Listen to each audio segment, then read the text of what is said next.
baru-baru ini ada kasus. Satu masjid di Pekanbaru ini, itu ingin mengambil semua, apa kata dia, kami ingin ambil aset-aset sumbangan yang pernah kami sumbangkan di masjid tersebut. Coba sudah diinfakkan Pak, sudah disedekahkan, mau diambilnya Pak. Coba bayangkan. Apa alasannya? Sakit hati karena tidak bisa lagi jadi ketua masjid. Coba bayangkan. Ini poin penting Pak. Artinya apa? Mereka sumbangan karena Allah atau bukan? Bukan. Mereka menyumbang, mereka berinfak terhadap masjid tersebut bukan karena Allah. Tapi karena kedudukan, karena manusia, karena pujian, karena menganggap diri dia lebih baik daripada yang lain. Dan yang seperti ini nih. Ini disebut dengan, nah mereka bersedekah saat itu tidak pelit. Pelit pada sesungguhnya. Hakikatnya dia pelit. Karena memang tujuannya adalah dunia. Bisa dimasukkan dalam kategori manan. Orang manan seperti ini bisa dimasukkan ke dalam neraka.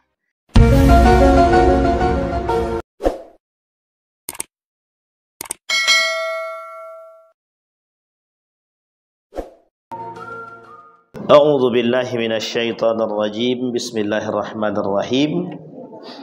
Assalamualaikum warahmatullahi wabarakatuh. Alhamdulillahi rabbil alamin. Alhamdulillahilladzi arsala rasulahu bil huda wa dinil haqq liyudhhirahu 'alad dini kullih wa kafa billahi shahida. Ashhadu an la ilaha illallah wahdahu la syarika lah wa ashhadu anna Muhammadan 'abduhu wa rasuluh la nabiyya ba'd. Allahumma salli wa sallim wa barik ala hadzal nabiyyil karim. Allahumma salli ala Muhammad wa ala ali Muhammad fil alamin innaka Hamidum Majid. Ya ayyuhan nasu taqu rabbakumul ladzi khalaqakum min nafsin wahidah wa khalaqa minha zawjaha wa batha minhuma rijalan katsiran wa nisaa'a wattaqullaha alladzi tasaaluna bihi wal arham innallaha kana 'alaikum raqiba. Puji syukur kehadirat Allah dengan mengucapkan alhamdulillahirabbil alamin. Bersalawat kepada Nabi dengan mengucapkan Allahumma salli ala Muhammad wa ala ali Muhammad fil alamin innaka Hamidum Majid. Bapak Ibu sekalian yang berbahagia, mudah-mudahan Allah ridai, Allah berkahi, Allah sehatkan kita semua. Amin ya rabbal alamin. Husnul khatimah. Untuk orang tua kita yang telah mendahului, Allah tempatkan di tempat terbaik di sisinya. Allah terima amal ibadahnya. Kemudian Allah kumpulkan bersama orang-orang yang saleh. Dan untuk orang tua kita yang masih hidup, Allah sehatkan, Allah kuatkan. InsyaAllah husnul khatimah. Rezeki yang melimpah, anak-anak yang saleh. Amin ya rabbal alamin. Baik Bapak Ibu sekalian yang berbahagia, apa kabarnya Bapak Ibu, sehat? Baik. Kemarin kita sampai pada Al-Kabirah Ar-Rabi'ah. Sekarang kita masuk Al-Kabiratul Khamisatu. Dosa besar yang kelima. Ini kalau kelima terus tak kapan-kapan sampainya nih. Dia masih 76. Dikurangi 5 jadi 71. Itu kapan selesainya 71 nih? Ini banyak sekali insyaAllah. Sebenarnya kalau dosa ini banyak Bapak Ibu. Dosa besar itu banyak yang dirangkum oleh para ulama. Ada namanya Syekh Abdul Razak. Abdul Razak itu salah seorang ulama besar di Saudi Arabia itu. Merangkum lebih daripada 76 dosa besar. Tapi ini rangkuman para ulama. Kalau rangkuman para ulama itu biasanya merujuk kepada Al-Quran dan hadis. Ada kabiratul qalbi, ada dosa-dosa besar tapi yang terkait dengan hati. Ada kabiratul lisan, ada dosa besar yang terkait dengan lisan dan lain sebagainya. Nah malam hari ini Bapak Ibu kita masuk pada al-kabiratul khamisatu berkaitan tentang man'uz zakah. Man'uz zakah ini diartikan oleh para ulama banyak. Yang pertama, melarang orang-orang membayar zakat. Man'uz zakah. Yang kedua, orang yang tidak mau membayar zakat. Yang ketiga, orang yang lalai membayar zakat. Nah, ini poin penting, 3 poin ini yang kita bahas. Yang pertama, orang yang tidak mau membayar zakat. Yang kedua, orang yang melarang orang lain untuk membayar zakat atau mengajak untuk tidak bayar zakat. Yang ketiga, orang yang lalai membayar zakat. Kalau orang yang lalai membayar zakat ini bagaimana pandangannya dalam agama? Apakah dosa ini termasuk dari salah satu daripada kategori dosa besar, kita lihat Bapak Ibu. Saya rujuk kepada sejarah. Sejarah membuktikan dalam sejarah Khalifah Abi Bakrin Siddiq. Abu Bakar naik jadi khalifah itu tak lama. 2 tahun lebih sekian lah. 2 tahun lebih sekian itu banyak yang dilakukan oleh Abu Bakar. Salah satunya adalah jam'ul Quran, mengumpulkan Al-Quran. Tapi di antara sekian banyak itu ada yang paling penting, Pak. Nabi Muhammad meninggalkan 7 nabi palsu. Berapa nabi palsu yang hadir pada itu? Nabi masih hidup, di akhir hayat Nabi muncul 7 orang nabi palsu. Berapa jumlahnya Bapak Ibu? 7. Yang diperangi oleh Abu Bakar, yang diperangi oleh Khalid bin Walid, ada 3 orang. 2 diantaranya suami istri. Jadi nabi palsu sebelum. Jadi ada namanya Musailamah al-Kadzab. Musailamah al-Kadzab ini nabi palsu. Jadi ketika Abu Bakar naik jadi khalifah, itu tugas khalifah itu banyak. Tugas Abu Bakar itu banyak. Yang penting-penting itu. Memerangi orang murtad. Memerangi nabi palsu. Memerangi orang yang tidak mau membayar zakat. Coba bayangkan tuh. Dan 3 poin ini paling besar. Ketiga-tiga ini besar. Kita rujuk yang pertama, nabi palsu. Di perbatasan, tempat umat muslim menunggu kedatangan baginda Nabi Muhammad SAW. Jadi kalau Bapak Ibu berangkat dari Mekah ke Madinah, dari Bir Ali itu, kalau Bir Ali kan Madinah nih. Dimaju sedikit ke depan tak jauh, mungkin sekitar 1-2 kilo lah. Ada perbatasan yang di sebelah kanan itu ada bukit di mana umat muslim Ansor menunggu kedatangan kaum muhajirin. Saya insyaallah kalau bulan depan saya ingat, saya kasih tahu. Saya lupa nama daerahnya.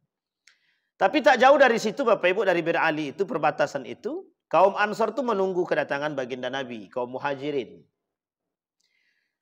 Di daerah tersebutlah lahir seorang laki-laki bernama Musailamah al-Kadzab, ahli syu'ara. Dia ahli dalam bidang syair. Bukan sihir ya, syair. Jadi pandai bersyair. Pandai membuat sajak. Pandai berpantun, pandai berpuisi kalau bahasa Indonesia kita nih. Nah, dia bersyair tuh Pak. Bersyair. Pandai dia, bagus bahasa Arabnya.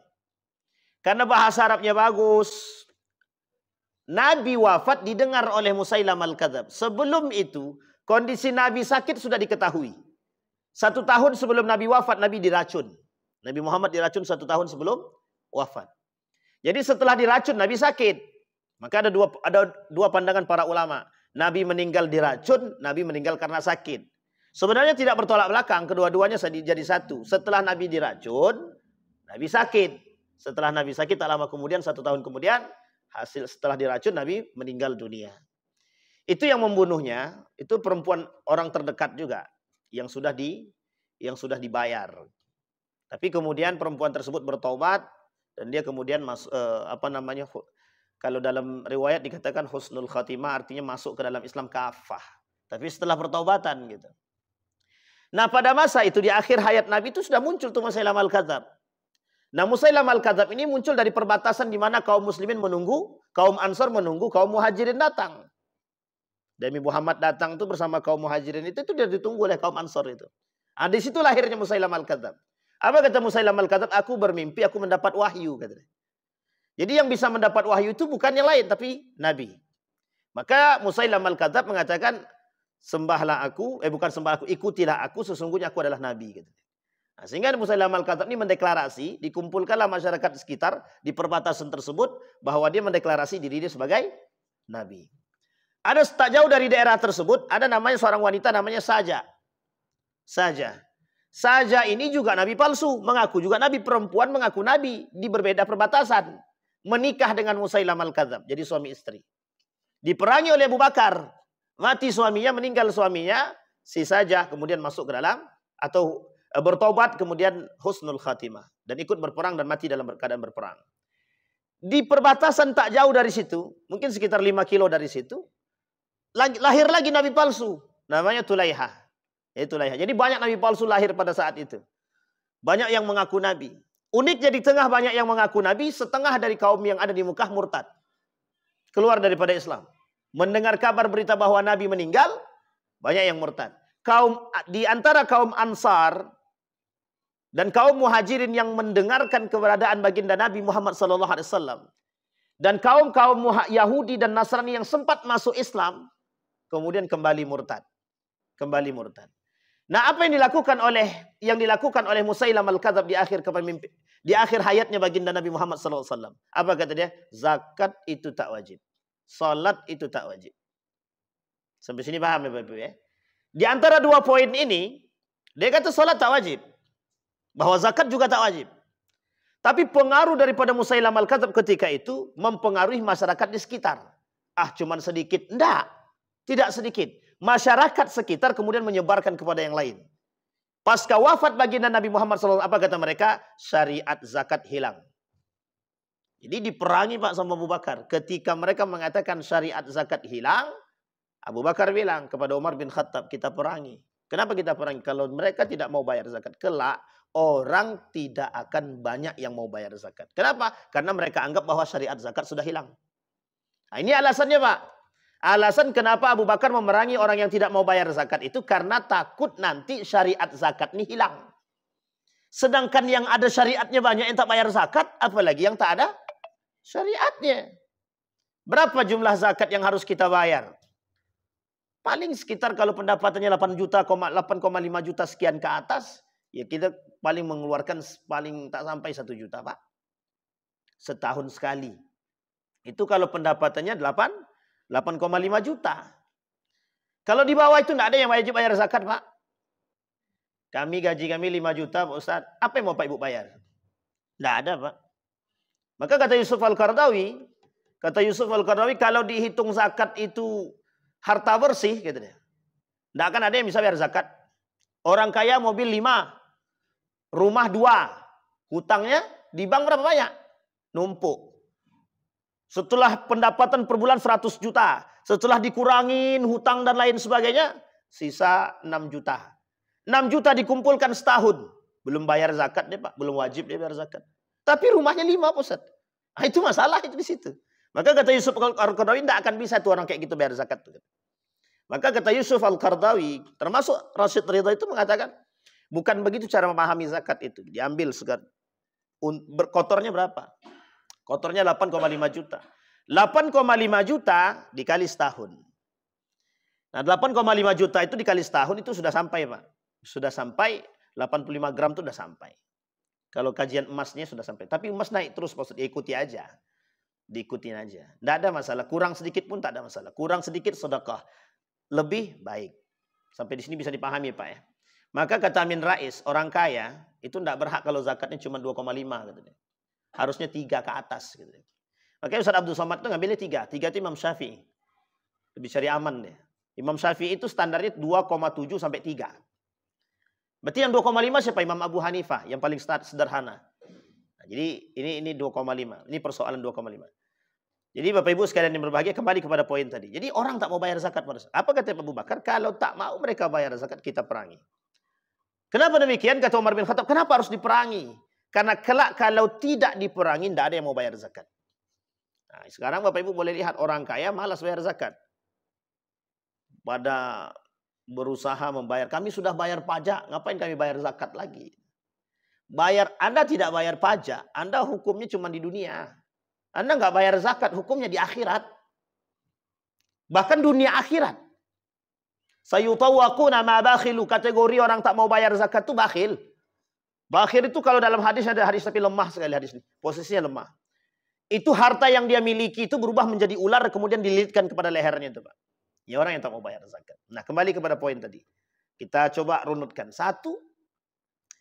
Orang yang tidak mau membayar zakat yang disebut dengan man'uz zakat. Apa alasan orang yang tidak mau membayar zakat?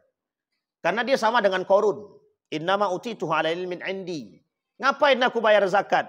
Toh aku kerja sendiri. Hasil sendiri. Capek sendiri. Keringat sendiri. Loh ngapain aku bayar zakat? Sampai di sini paham Bapak Ibu ya? Jadi orang yang tak mau bayar zakat itu pertama itu karena sombongnya, karena angkuhnya. Merasa dia bekerja karena upaya dia sendiri. Sehingga dia menghasilkan pendapatan itu dari diri dia sendiri. Sehingga mohon maaf Bapak Ibu, ya ngapain aku bayar zakat? Pakai logikanya begitu. Dalam Al-Quran Allah sebut, fi amwalihim haqqun lis-sa'il wal mahrum. Di dalam haknya orang lain, di dalam harta kalian itu kata Allah ada haknya orang lain. Yang wajib bukan sunnah, wajib untuk dikeluarkan. Sehingga bahasa ini di dalam Al-Quran Allah sebut dengan sadaqah, bukan zakat. Khudh min amwalihim sadaqatun tutahhirhim wa tuzakkihim biha. Kenapa Allah sebut dengan sedekah? Biar dua-duanya dapat. Sedekah sunnahnya dapat, sedekah wajibnya dapat. Coba bayangkan. Tapi kalau Allah katakan kalimat itu zakat, wajib Pak, bayar zakat saja. Sedekah ya bebas. Mau sedekah silahkan. Tapi Allah sebut dengan kalimat sedekah. Sedekah ada dua, wajib dan sunnah. Sampai di sini bisa dipahami Bapak Ibu ya. Yang kedua, mengapa orang tak mau membayar zakat? Karena tidak beriman. Kenapa mereka tidak beriman? Ya karena mereka tidak percaya dengan Tuhan. Siapa mereka? Orang yang meninggikan akal. Siapa mereka? Orang yang menjadi tolak ukur kehidupannya adalah pekerjaan. Siapa mereka yang menjadi tolak ukur kehidupan mereka di akhir adalah harta. Mereka tak akan beriman Pak. Tak akan mau bayar zakat. Pasti berat bayar zakat. Kenapa kok pasti Ustaz? Ya karena memang mereka cinta terhadap dunia. Salah satu yang menyebab amal ibadah mereka diputus kata Allah hubbud dunia, cinta terhadap dunia. Orang kalau sudah cinta terhadap harta berat tangan yang mengeluarkan zakat. Kita ambil contoh. Kerjaannya dalam otaknya memang cuma duit aja. Dia cari duit Pak, memang cari duit. Ketika datang orang untuk bayar zakat, ketika datang masanya untuk bayar zakat atau datang orang meminta atau untuk agar dia berinfak ataupun bersedekah, dia akan lakukan tapi lakukan karena untuk dunianya, bukan untuk Allahnya. Kita ambil contoh. Ada orang yang cinta terhadap dunia, ketika datang orang minta sumbangan Pak untuk masjid. Oh siap. Nah, dia menunjukkan bahwa dia kaya, punya duit. Dan dia bersedekah bukan untuk Allah. Bisa dipastikan bisa, itu bukan untuk Allah. Kenapa? Karena dia cinta terhadap dunia. Apa yang diharapkan? Pujian Pak. Nah orang yang seperti ini, mereka berat mengeluarkan zakat atas nama Allah. Tapi mereka bisa keluarkan zakat atas nama manusia. Mereka bisa keluarkan harta, sedekah, infak, dan lain sebagainya atas nama manusia. Dan ini sudah biasa Pak. Ini kita ambil contoh. Baru-baru ini ada kasus. Satu masjid di Pekanbaru ini. Itu ingin mengambil semua. Apa kata dia? Kami ingin ambil aset-aset sumbangan yang pernah kami sumbangkan di masjid tersebut. Coba sudah diinfakkan Pak. Sudah disedekahkan. Mau diambilnya Pak. Coba bayangkan. Apa alasannya? Sakit hati karena tidak bisa lagi jadi ketua masjid. Coba bayangkan. Ini poin penting Pak. Artinya apa? Mereka sumbangan karena Allah atau bukan? Bukan. Mereka menyumbang, mereka berinfak terhadap masjid tersebut bukan karena Allah. Tapi karena kedudukan, karena manusia, karena pujian, karena menganggap diri dia lebih baik daripada yang lain. Dan yang seperti ini nih. Ini disebut dengan, nah mereka bersedekah saat itu tidak pelit.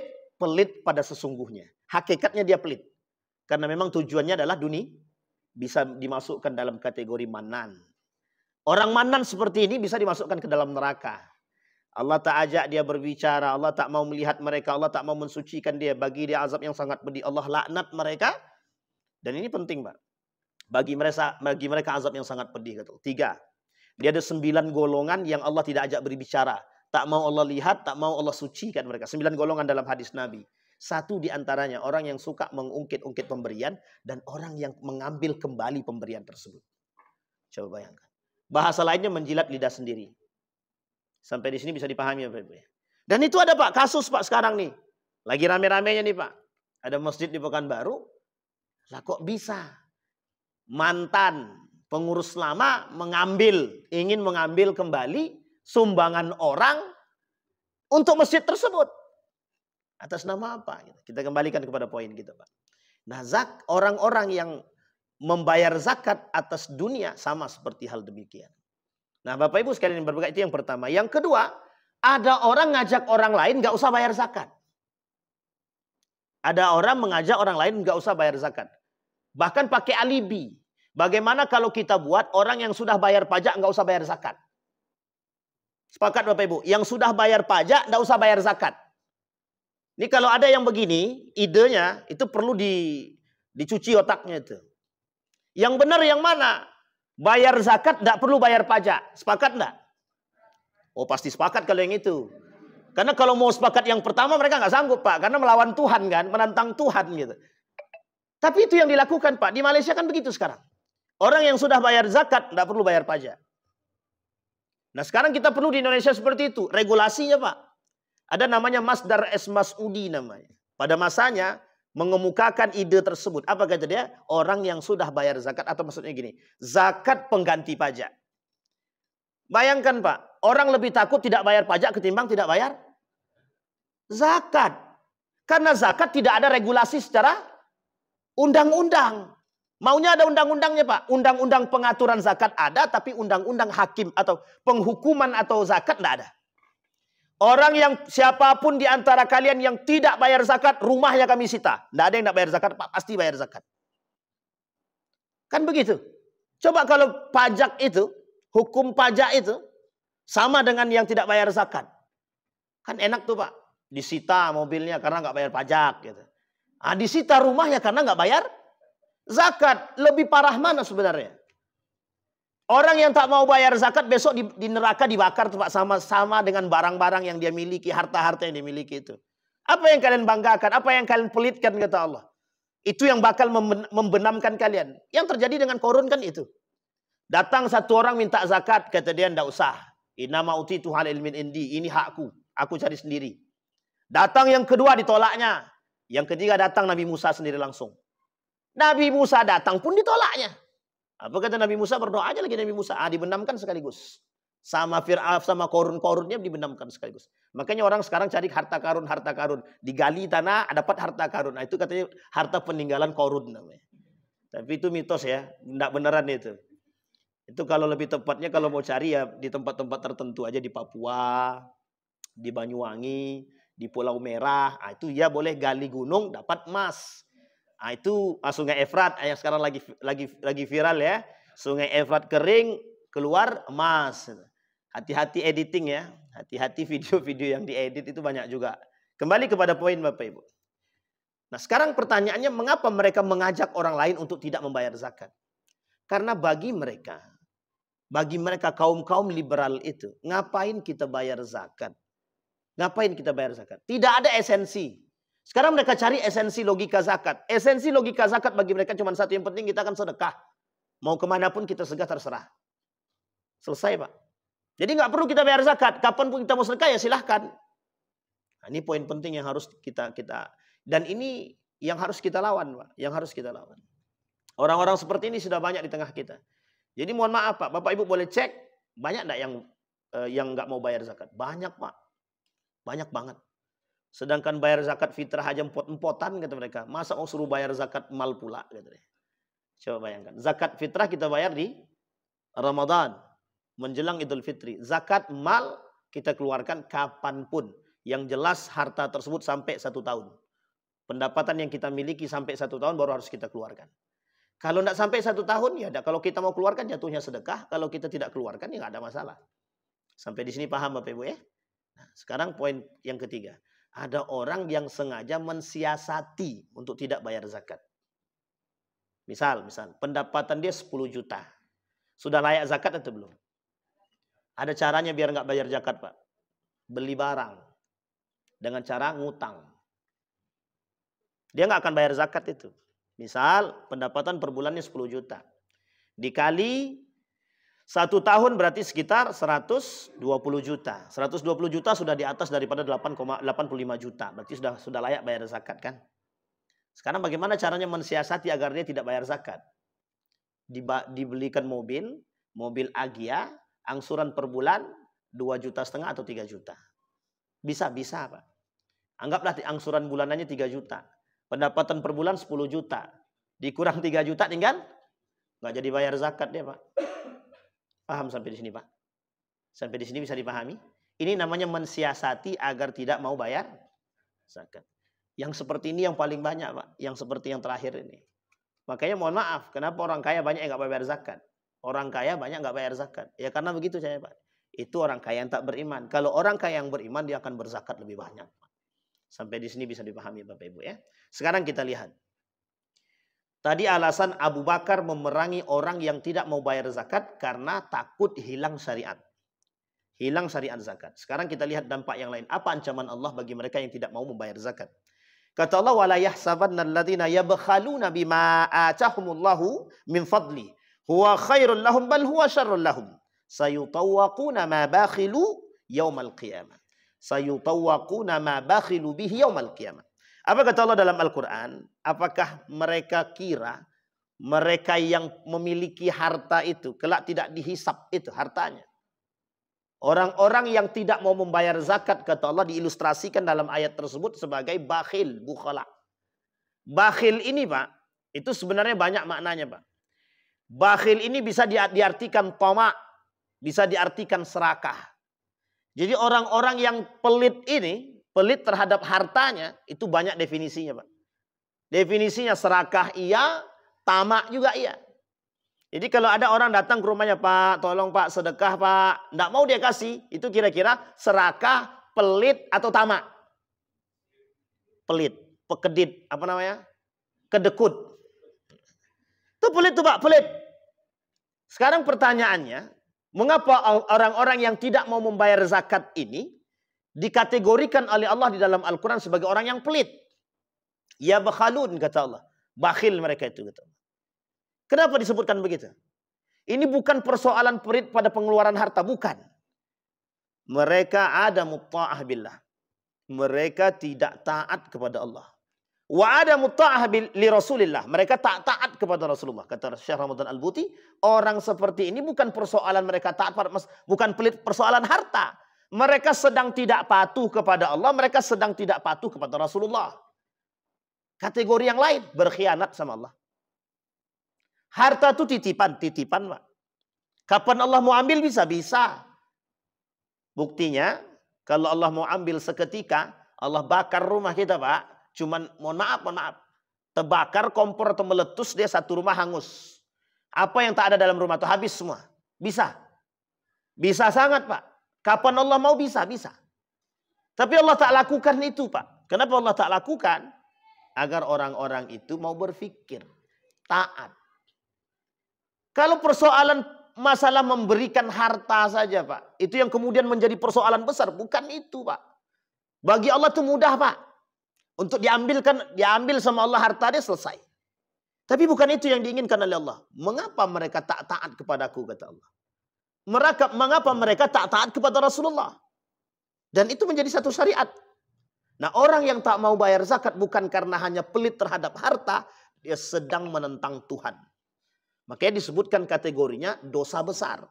Orang yang sudah menentang Allah itu dosanya besar, Pak. Kita ambil contoh. Ya Allah, kalau kau memang berkuasa, silahkan kau turunkan bencana, aku lawan.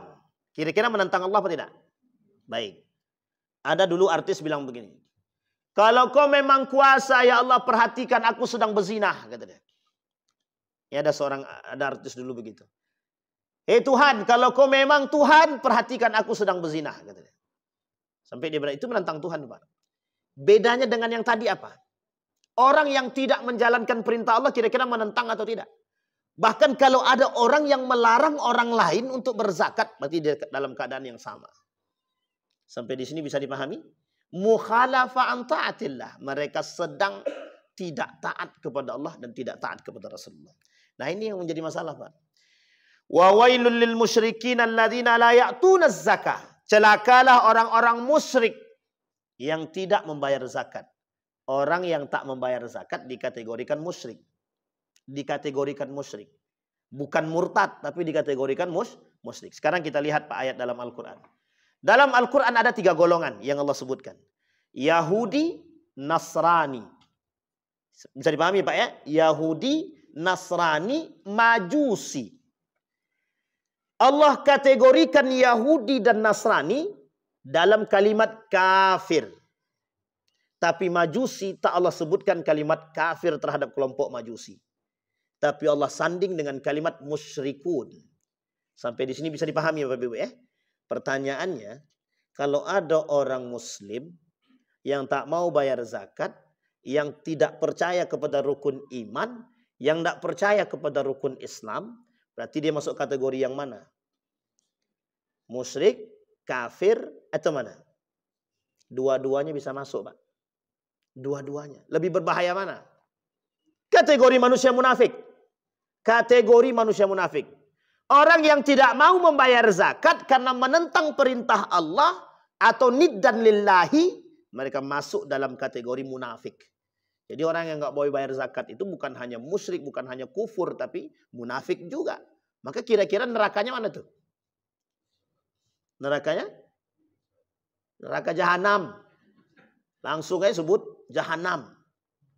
Kalau sakar dia melarang orang mengasih makan anak yatim. Dan tidak sholat. Kan gitu kita bahas kemarin kan. Nah, sekarang orang yang kalau kategori dia tak bayar zakat karena kemunafikannya masuk neraka jahanam. Tapi kalau kategorinya pelit, mungkin bisa masuk dalam neraka wil atau neraka sakar. Dan ini poin penting, Pak. Artinya kan tiga-tiganya tetap neraka gitu. Berarti ada orang yang tidak bayar zakat, Pak Ustaz, tapi memang mohon maaf Ustaz, rumahnya mewah, tidak bayar zakat dia, Pak Ustaz. Tunggal tunggu tanggal main, Pak. Akhadnahum baghtatan kata Allah. Kami kasih memang kata Allah. Biarin aja lah. Nanti kan sekali hancurkan sekalian. Begitu, Pak. Jadi kalau ada pertanyaannya, itu non muslim Cina dia tak muslim dia bisa sejahtera dia. Awak muslim miskin no. Nah, itu kalau mau berarti kalau mau kaya jadi Cina aja dia. Keluar aja dari Islam gitu. Kan begitu bahasa sederhananya, tapi bukan begitu yang dimaksud oleh Allah.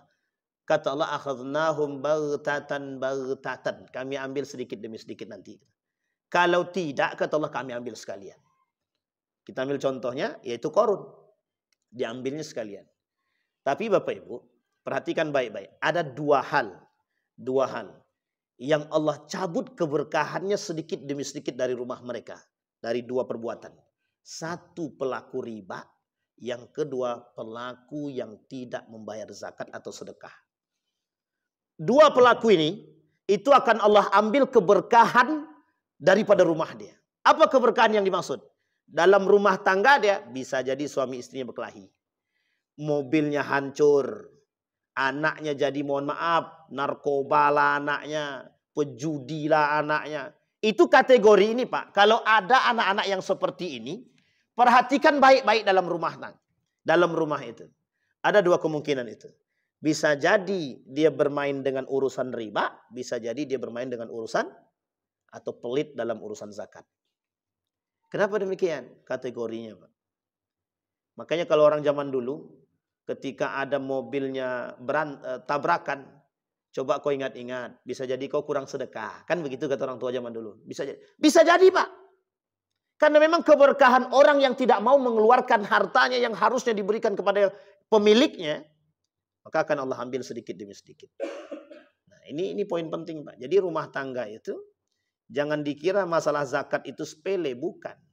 Kata para ulama, persoalan zakat ini, kata Imam Al-Ghazali dalam kitab Ihya Ulumuddin, yang kemudian dirangkum jadi satu buku kecil, Asraruz Zakah, rahasia-rahasia zakat itu, salah satu pembuat rumah tangga itu dan hartanya berkah, itu salah satunya zakat.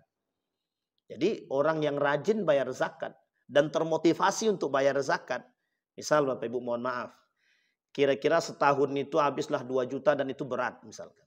Coba cicil Pak, dicicil, 2 juta bagi 12. 2 juta bagi 12 berapa per bulannya kira-kira? Anggaplah 250.000. Jadi cicilkan per bulan 250.000 Pak. Maka disebutlah zakat apa itu? Zakat apa? Zakat profesi. Bagi mereka punya profesi. Bagi yang tidak punya profesi, ya tidak masalah. Boleh nggak kami cicil? Boleh Pak Ustaz. Tidak ada masalah. Boleh. Cicil saja. Biar apa? Biar tidak berat Pak. Nah orang seperti ini punya motivasi untuk tetap bisa bayar zakat. Sama dengan orang yang berkurban Pak. Meskipun kurban bukan wajib ya. Kurban itu tidak wajib. Jangan salah paham. Kurban itu tidak wajib. Kalau zakat baru wajib. Tapi motivasi orang berkurban dia sudah nyicil duluan Pak.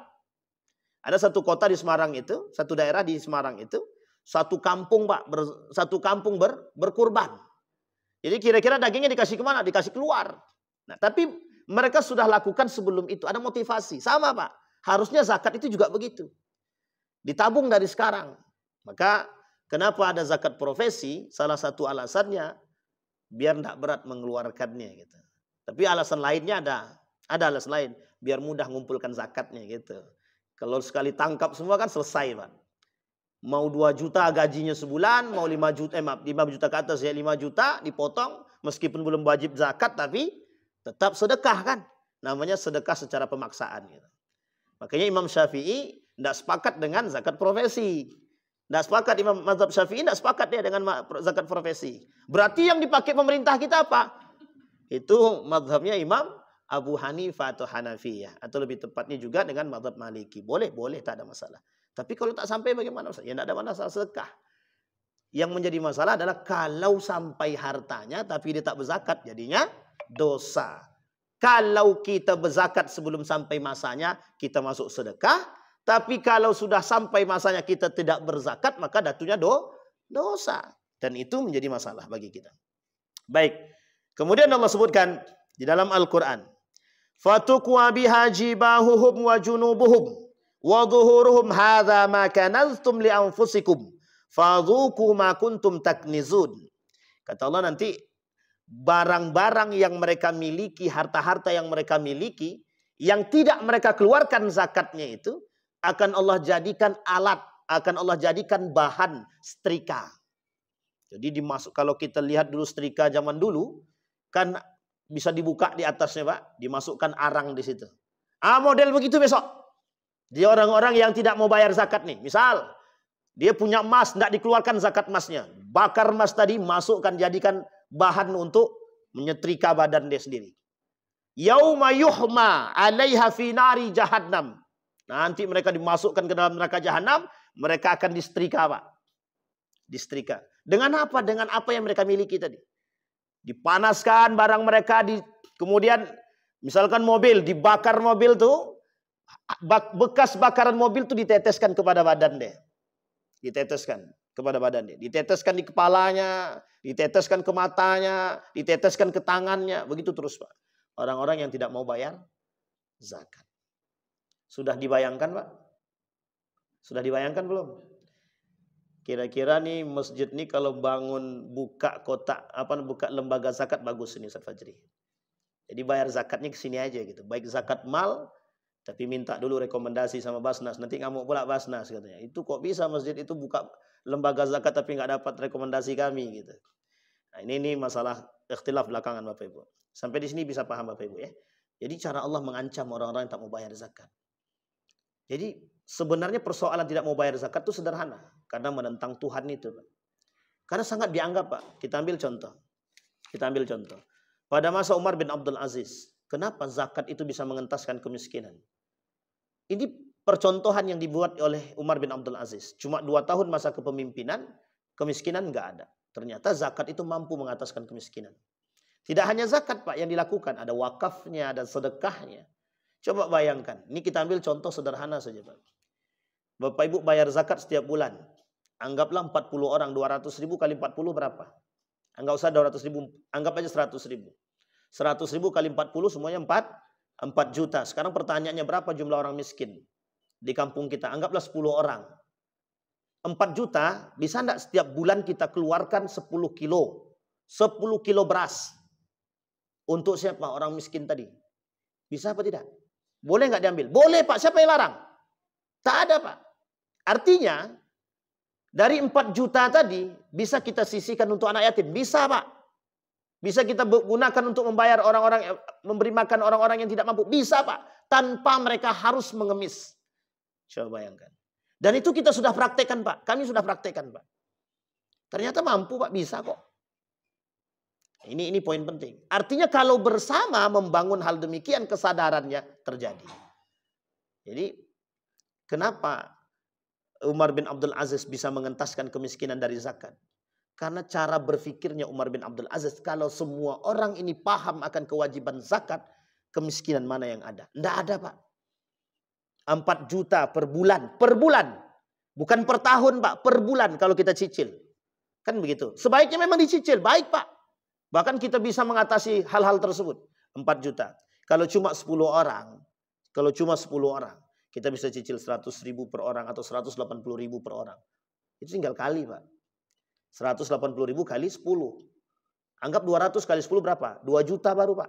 Sudah dapat 10 kali 10 100 kilo beras. Terbayang sama Bapak Ibu. Masih bersisa 2 juta. Sekarang kita punya anak yatim berapa? Kita anggap punya anak yatim 5 orang. Berapa uang sekolahnya? 300. 3 kali 10 berapa? 3 juta kurang 1 juta. 1 juta kita bisa cari, Pak. Sampai di sini bisa dipahami Bapak Ibu. Artinya apa? Anak yatim, orang tak mampu bisa sekolah dengan zakat. Selesai, Pak. Betapa bayangan. Nah, sekarang kita lihat, Pak. Dampak bagi orang lain kalau kita tidak punya perhatian terhadap yang lain. Lemahnya iman seseorang itu karena kemiskinan. Bayangkan ketika Bapak Ibu dengan zakat Bapak Ibu. Mampu Bapak Ibu keluarkan zakat.